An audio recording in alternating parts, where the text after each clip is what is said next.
Hey, it's David from B2B, and in this video, I want to walk you through a paper that I wrote called Growth Engineering for Founder-Led B2B Companies.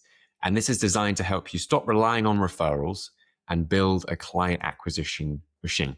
So hopefully this is going to be a value-packed video for you. I'm going to get right into it. I'll just take a sip of my espresso and we'll get started. So let me walk you through an overview of what I'm going to cover today. So firstly, I'll just give you a bit of a background to me and why I think you should listen to me when it comes to growth. I'm going to talk about who this paper is for and who it's designed to help. I'm going to talk about the background and kind of the challenge of where a lot of B2B companies find themselves. They get sort of stuck around that 500K to 10 million a year place, and they get stuck there and they don't know how to grow. And I'm going to talk about that. I'm then going to talk about my thesis in terms of what the solution is for those companies. Then I'm going to give you a growth engineering checklist and a model that you can use to apply to your business and know where the weak points are and what you need to fix in order to grow. I'm then going to give you a case study from my company in terms of how it works in my business and give you some ideas on what the next steps would be from there. So let me just give you a bit of a background to myself. So I've been in B2B sales and marketing for nearly 15 years. I've worked with more than 300 different companies now. I started in sales and then I transitioned into a sales and marketing role, a growth role. My last full-time role, I was head of growth at a B2B service firm called PTC. We actually had record-breaking years back to back whilst I was in that role in terms of how many new customers we acquired. And we also crossed $100 million in annual turnover, which had been a goal of the business for quite some time. I then left to launch my own business. We started a marketing agency called Taranga. We hit 60K a month revenue within 4 months of our public launch. And over time, this has evolved into B2B, which is our growth consulting firm. So we kind of transitioned from what I would call a traditional marketing agency to what we now call a growth partner or a growth consulting firms. We help B2B companies grow. In our first 90 days, we did 180K of sales. And I'm not saying any of this to brag. I just want to explain to you to just factually, client acquisition has never been an issue in any of the companies that I've been a part of, any of the companies that I've worked for, any of the companies that I've started. So you can trust that I do kind of know how to do this stuff. And then outside of work, I love coffee. I'm really getting into espresso at the moment, which is why you're seeing me drinking espressos. I love dogs. We've got one at the moment. Would love to get another. And I like nice things. I like nice watches, boutique hotels, anything kind of luxury stuff. That is the way to my heart. So let me talk about who this is for. So this is for you if you are a founder-led B2B business. So you might be a consulting firm, an agency, some sort of service provider, and you're probably in the revenue range of somewhere between 500K to 10 million in annual revenue. And it's likely that you've been in the industry you're in for a long time. You're probably a genuine subject matter expert. You're great at what you do. Your customers love you, and you tend to retain customers for a really long time. However, you may feel as if you've never really solved marketing or growth. And probably your current sort of lead gen or marketing falls probably into one or both of these two categories I'm going to mention now. So it's really common for companies like this to have most, if not all, of your new business coming from referral. So it's coming from your network, referrals, word of mouth, partnerships, stuff like that.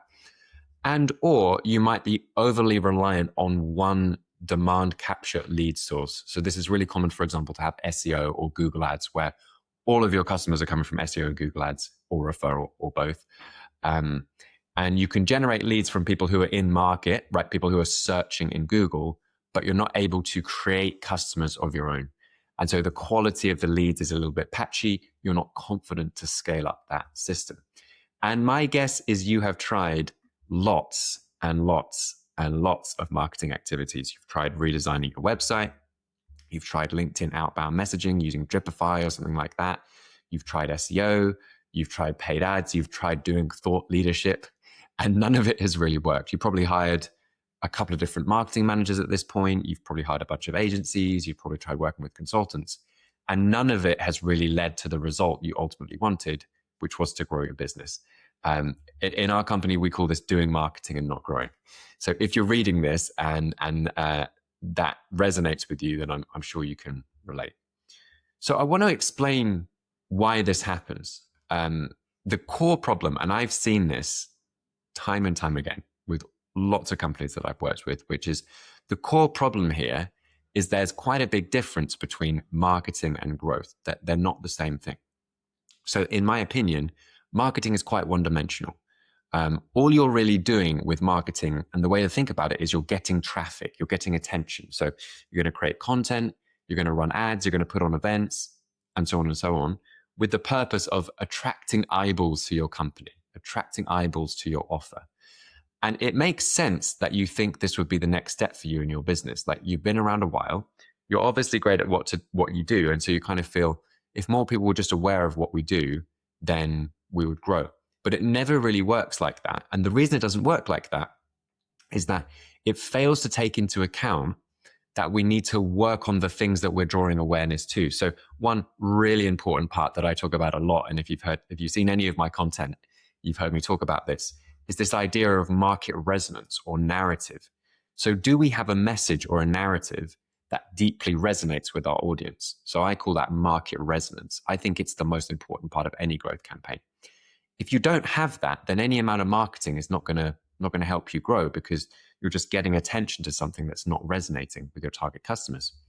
Or do you have growth assets that take that traffic and attention and turn it into leads? Do you have sales levers? Do you have video sales levers? Do you have case studies? All the things we need to turn eyeballs, and these are eyeballs that don't know who we are yet, into customers. Very different if it's a referral and we've been recommended to them, or if it's someone that's already in our network and already trusts us.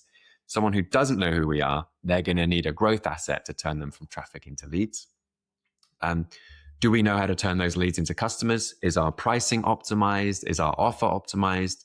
Are we maximizing the amount of revenue we make per customer, or the amount of cash that we collect per customer? So these are all aspects that don't fit into a traditional marketing campaign, but have a huge impact on our outcomes in terms of growth.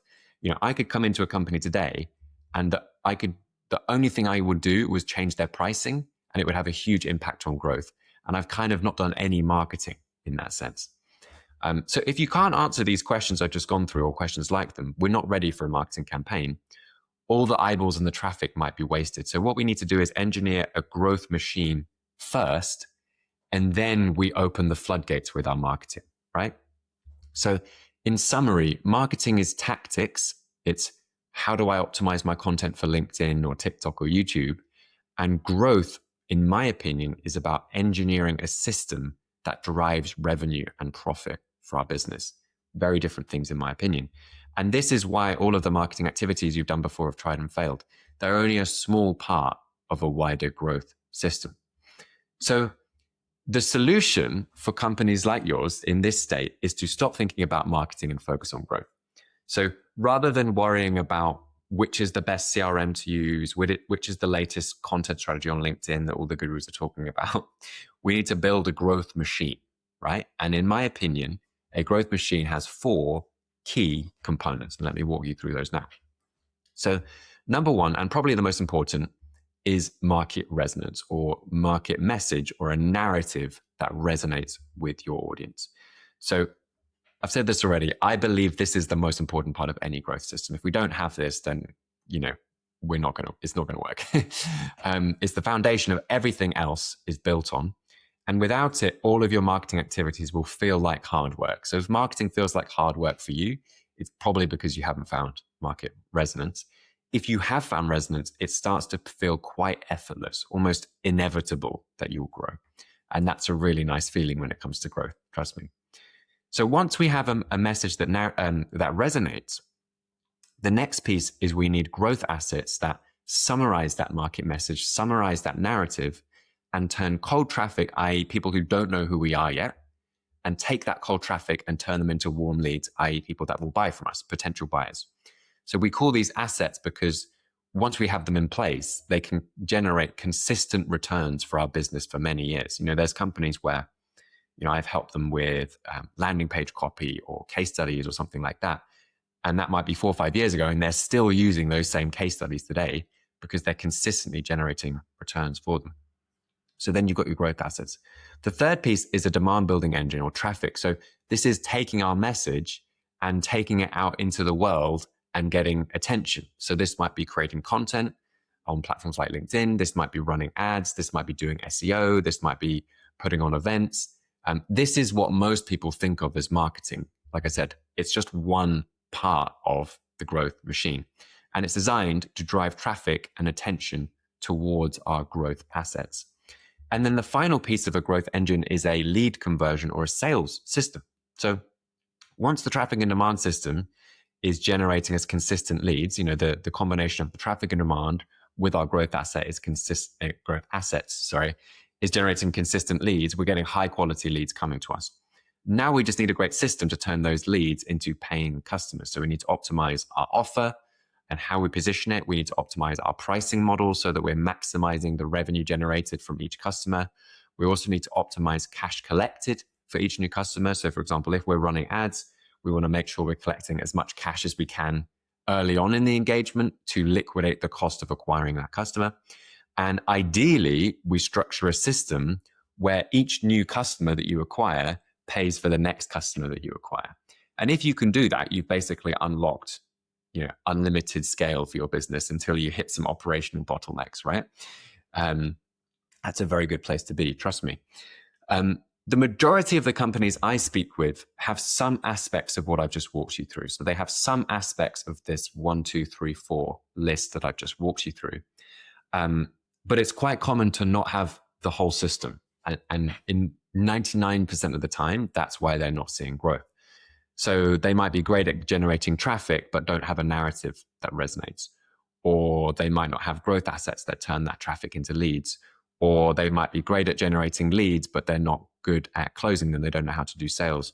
Or they might have a great close rate, but their pricing model is not optimized. And so they're leaving a lot of money on the table when it comes to acquiring new customers. And this is why they're not growing as fast as they like.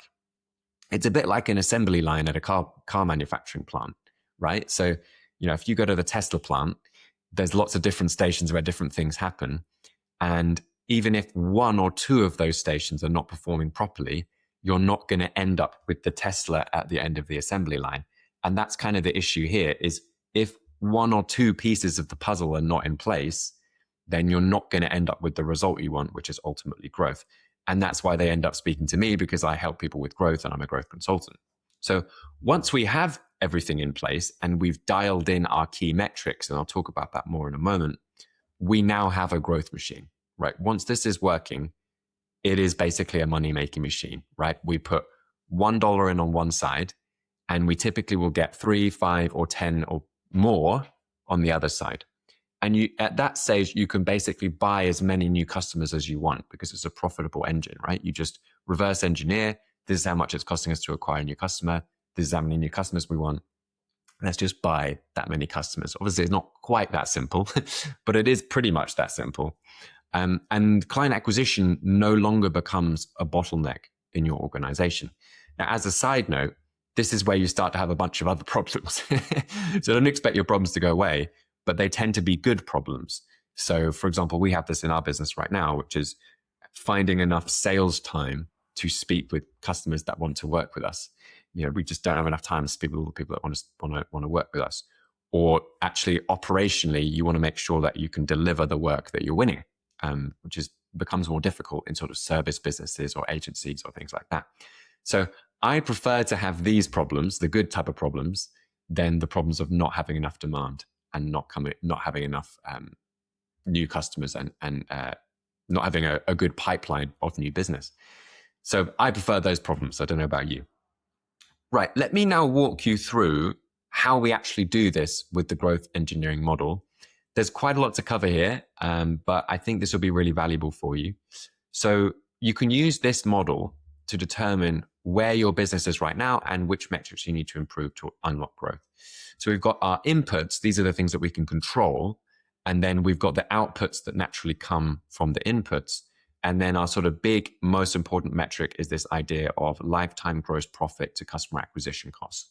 I'll talk more about that in a moment. So the inputs are going to be marketing spend, which is obviously just how much we spend on marketing per month. That's something we can change. The number of leads per month, which is the number of new opportunities or leads that are created in a given month. The number of those, or the percentage of those leads that turn into demos for our products or service, the close rate on those demos, the average contract value over the first 12 months of when we close a new customer, how much will we make from them?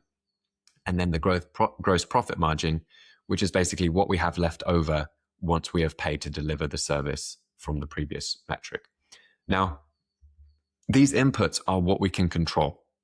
For example, we can decide how much to spend on marketing each month, and we can work to improve our close rate, for example. Now, the outputs, these are just kind of what come from the inputs. They're created by the inputs.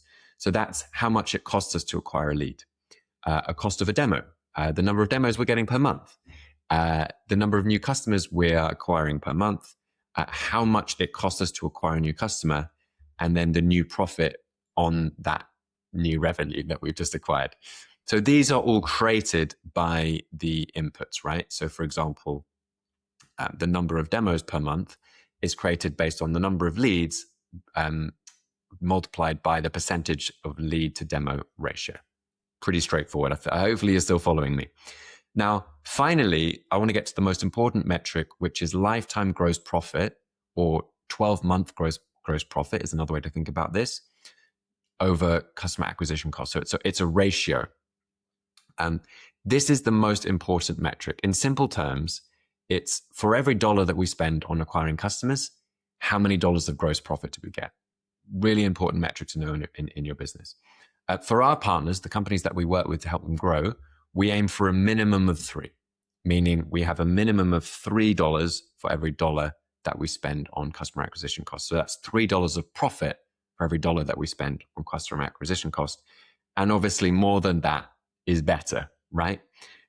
So in the model, the number will change based on your LTGP to CAC ratio. So if it's between 1 and 3, that's still profitable, but it's just not as profitable as we would want. 3 to 5 is a pretty good score. And then obviously 5 to 10 or more is a fantastic score. So you can see in this particular model here, we're at about a 4 to 1 ratio. So for every dollar that we spend on gross profit, or every pound in this example, we're getting $4 of gross profit, which is fantastic. So for every dollar we spend on customer acquisition, we make $4 back. That's a really good place to be. Just bear in mind, this is profit, not revenue. It's a really important distinction for bootstrapped B2B companies. And so this is how you can sort of figure out where the issues are in your business and what you need to tweak to grow. And what I'll do is I'll just walk you through the most common issues that I see. So one of the most common ones is that you're just simply not generating enough leads. And this is the most common issue that I see with B2B companies that I work with. Like, you're relying on referrals, you don't have a predictable system for generating leads. And this is basically solved by components 1 to 3 of the growth machine. So market resonance, growth assets, and then a consistent traffic building system. That will get you to the point where you're consistently generating leads. And if you follow the process that we recommend, you will get there. It's just a case of iterating until you get there. So we need to find a message that resonates with our audience. We create growth assets that articulate it, and then we drive traffic to those assets. And you just keep iterating until you find something that works. Like, this is not a case of if, it's a case of when it works. So a lot of businesses are in that state. And this is my kind of prescription, is to go through steps 1 through 3 of that growth machine that I walked you through earlier. Another issue that I see quite a lot is that their ACV, their average contract value, is just not high enough. This sounds really obvious, but it's often a growth lever that people miss. So let me go back to the model here. So if your ACV here is not high enough, then it creates a really difficult model to solve, because you just don't have the bandwidth and the margin to spend in order to acquire customers. So it's hard to scale that, right? In my experience, most companies are underpricing for their services. So I'm trying to think of an example now. I can't think of a time ever where someone has regretted increasing their price. This is often advice that I give to people. You know, people have often had the same price for 5-10 years. And yeah, 99 times out of 100, people don't regret increasing their price. Often it doesn't change the close rate at all, and you're just making more per customer. And obviously, the more that we make per customer, the more streamlined our growth machine can be. And sometimes this is the key to solving the whole equation. And so you do this by looking at your pricing model, how you package your service together, how you present your offer, and so on and so forth. And I'll give you an example of this from a company that we're working with at the moment, which is they had a pretty profitable model, and they were getting, I think, something like a 2x return from a gross profit perspective. So for every dollar, they were getting $2 back in gross profit. And that's a good place to be. And they were, let's just use some dummy numbers. They were making something like £10,000 per customer. And it was costing them maybe £2,000 to acquire a customer for £10,000. And it was pretty profitable. But we realized, having done some analysis and discussing it, that basically if they could increase how much they made per customer, it would make their model significantly more profitable. So we looked at, could they reduce their customer acquisition cost? Probably not. Could they improve their gross profit margin? Probably not. And so we got to this point where we're like, okay, we need to find a way to increase how much we're charging per customer. And all that we basically did is we took a program that they sold over 3 months and we just extended it over 12 months. So we had the same price point extended over 12 months. Really interestingly, so that made, and the close rate didn't change at all. Or so far, the close rate hasn't changed at all. And so they're making like 4 times what they would make per customer. They're like 4x their average ACV over the first 12 months. But the really interesting part is it actually led to acquiring higher quality customers and people who are more bought into the process and more committed to the process. So that actually had lots of other knock-on effects that were beneficial. But the reason that we did it was that we wanted to improve the ACV so that they could make more per customer. And then suddenly they've got all this bandwidth in their system. And even if 1 month their close rate drops dramatically or their number of leads drops dramatically, they're still incredibly profitable overall. So have a think about whether your annual contract value is high enough. The next piece is gross profit margin. So, you're just simply not making enough profit per customer to give you the margin to acquire new customers. This is common where you're reliant on referrals because you're basically not spending to get customers. So you're used to just getting customers basically from referral where you're not having to pay for them. And then when you transition into a model where you need to start buying customers, which everyone has to, right? Then your profit margin is not where it needs to be. So some benchmarks that we tend to aim for. So for a services, agency, or consultancy business, you want to aim for something like 60 to 80% as a gross profit margin. So I'm not talking about your overheads. I'm just talking about how much does it cost you to deliver that service. Maybe as low as 50%, but really 60 to 80% is much better. A software product is going to be 90% plus. And if you're not hitting these benchmarks, I mean, one way to solve it is to just do this one and increase your price. And then another way to do it is to reduce how much it costs you to deliver the service. So this is something that we come across every now and then as well. For example, I'll just give you an example here. I spoke with an agency the other day. They had a 25% gross profit margin. And the problem with that is that you're just not making enough profit per customer to give you bandwidth to then grow your business. Because bear in mind, that's not even taking into account your overhead. So net profitability there is probably going to be 5 to 10%. And then it just means you just don't have enough cash, enough bandwidth to acquire new customers. And so what I recommended to them was an increase in price and potentially figuring out ways to reduce the cost of delivery as well. Next one is that close rate is not high enough. So this is not a very common issue that I see personally. So I don't know if you're watching this, if I were to bring you 100 great leads tomorrow, you'd probably be quite good at closing them, I would imagine. And so most of the companies I work with can close leads at great rates, but they're missing some of the other elements. If your close rate is an issue, it's just fixed by having a great sales system. So firstly, it's fixed by having great leads, and that comes from the market resonance, the growth assets, and the traffic building system. But once you've got great leads, you need a great framework to follow or a script to follow. Talking about pre-call and post-call flow. So what do the customers see before they speak to you? What do they see after they speak with you? And then the sort of sales assets and documents that you share with them. And then you can also get some coaching just in terms of improving your sales process. Like I say, this is not one that I see very commonly. Another one which happens every now and then is that you're not getting enough leads turning into demos. So you're great at demoing, at getting leads, but you're not amazing at turning those leads into demos. So for example, I'm working with a partner right now, and it's quite a low number of leads that fill out the form on their website that are turning into customers, something like 26%. That's not a horrific thing, because sometimes you actually want less demos. Like you want higher quality leads coming to you, and then only the best ones end up on a demo call. But in this case, there were leads falling through the cracks due to the system of taking a lead and turning it into a demo. So for example, they didn't have a calendar on their website where someone can just book a call. So what was happening is people were filling out a form and then they were replying to an email, and then it was like things were getting lost and priorities were moving and things were going into spam folders and so on and so forth, which is not ideal. So make it really easy for customers to book a demo, adding the assets that you need and getting them excited about speaking to you. And then you can use a scheduler to send reminders and all of that kind of good stuff.